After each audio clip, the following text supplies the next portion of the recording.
This is Duke University.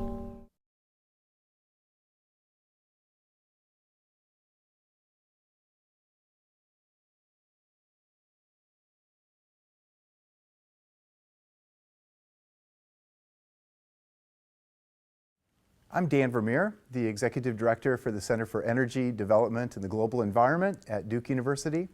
I'm really pleased today to have Geoff Styles from GSW Strategy Group as part of our Edge Chats series. So Geoff, really glad that you were able to come to Duke and do a seminar with us and to have a conversation with me this morning. Welcome. Thank you, Dan. You're a perfect person for the discussion that we want to have today, which is to try to juxtapose the kind of long-term trends in the energy sector, huge global capital-intensive business that touches every corner of the earth, and to try to put into context the kind of current events that we're seeing with the falling oil prices. You've been in the business for a long time. You've seen lots of ups and downs in the energy business. Tell us what you see happening with falling oil prices right now, what some of the drivers are, and how this looks similar or different to some of the things that you've seen over the course of your career in this space. Absolutely. This is actually the fourth major oil price correction, if you will, that I've seen during the course of my career in energy. Every one has been unique. Unique events and factors leading up to it, unique ways that they resolved. But as you say, I mean, people are looking at the current price collapse and trying to see what they can learn from the past situations. There are similarities and differences, and I think we need to be very careful to make sure that we don't get too hung up in the similarities. The key similarity that I see between the current situation and the situation that existed in the mid-1980s, which I think a lot of people are looking at, is that, you know, this took several years to build up to. It's the result of both increased supply and reduced demand simultaneously. You have really a major shift that's taken place in the dynamics of the industry and the power within the industry. Again, OPEC has lost significant influence in the market to non-OPEC players. You have economic conditions that have reduced demand. So those things I think are quite similar. Where I think the key difference lies in the current situation is that unlike the 1980s, when the buildup of supply was the result of major investments in very long-lived energy assets like the North Slope in Alaska, like the North Sea, the UK and Norway, where these were projects that took time to bring online. Once they were online, they produced for 20, 30, 40 years. Once they were online, there was a major overhang of supply that took multiple years to work off, and a lot of demand had been destroyed leading into that due to high prices. So what's different today is that the overhang of supply is not from these big long-lived assets.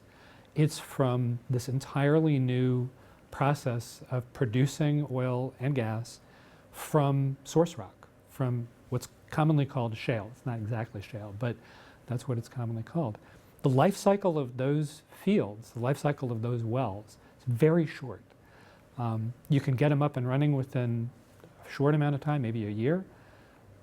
Once they're producing, they decline very rapidly.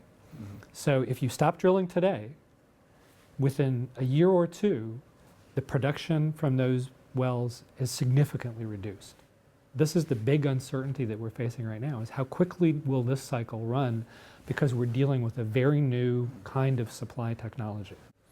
Good. So one of the really interesting things about this kind of trend is it's not just the economic players that are on the stage, there's also the national players. Yeah. Countries have a kind of disproportionate role in the energy sector, both the national governments as well as the national oil companies that are playing in this space. So beyond the U.S., what's the kind of where you're looking at the geopolitics of this situation? Where are some of the points where this is creating a real challenge geopolitically? And who are some of the potential geopolitical winners in this situation? Absolutely. You know, there's a lot of conversation about whether the U.S. should become an exporter of oil. And I think If you look at it a certain way, it already is. Even though we're not exporting any significant amount of oil today, mostly because exporting most types of oil is not allowed under the law. But if you look at the net effect of what's happened in the last 3 years, we've turned something like 4 million barrels a day of oil that was coming to the U.S. long term, month after month, year after year, from places like Nigeria and Angola and North Africa.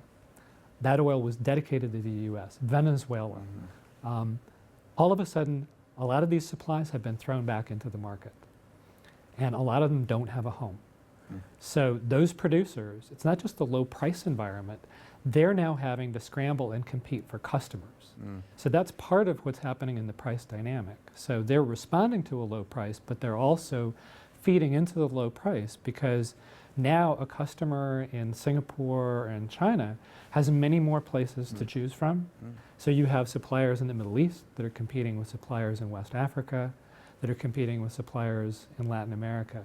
Clearly you have countries, exporting countries, particularly those that had a lot of reliance on oil revenue for their national budgets. Again, thinking of countries like Venezuela, like Nigeria, they're really in a world of hurt today because that long-term revenue is significantly lower. They're running major deficits. Venezuela, depending on which accounts you listen to, could be on the brink of an economic collapse or a default.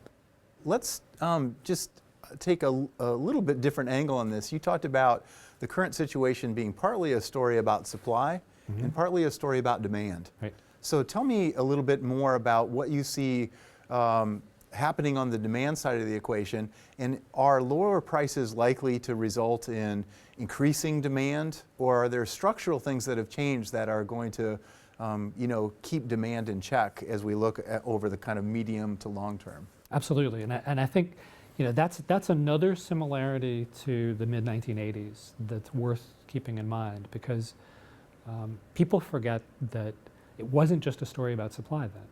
There was a tremendous amount of demand destruction.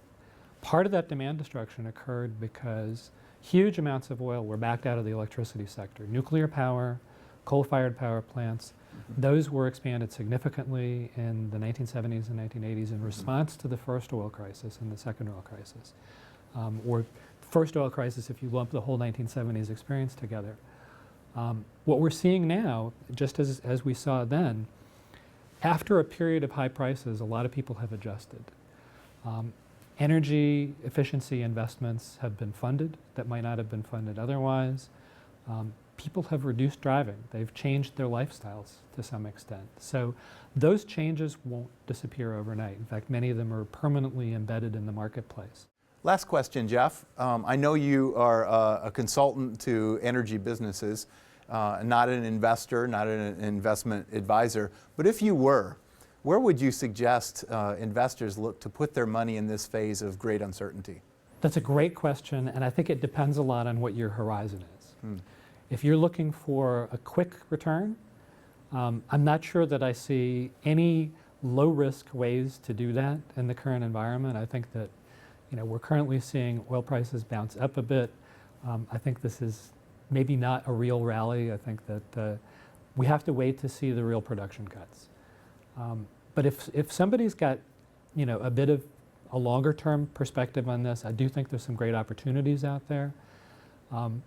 This is not going to kill the shale revolution by any stretch of the imagination. The resources are still there. The know-how is still there. Some individual companies that got overextended will go away. They'll either go bankrupt or they'll be acquired by companies that have better resources. But I think that clearly there's a very bright upside for those sorts of companies.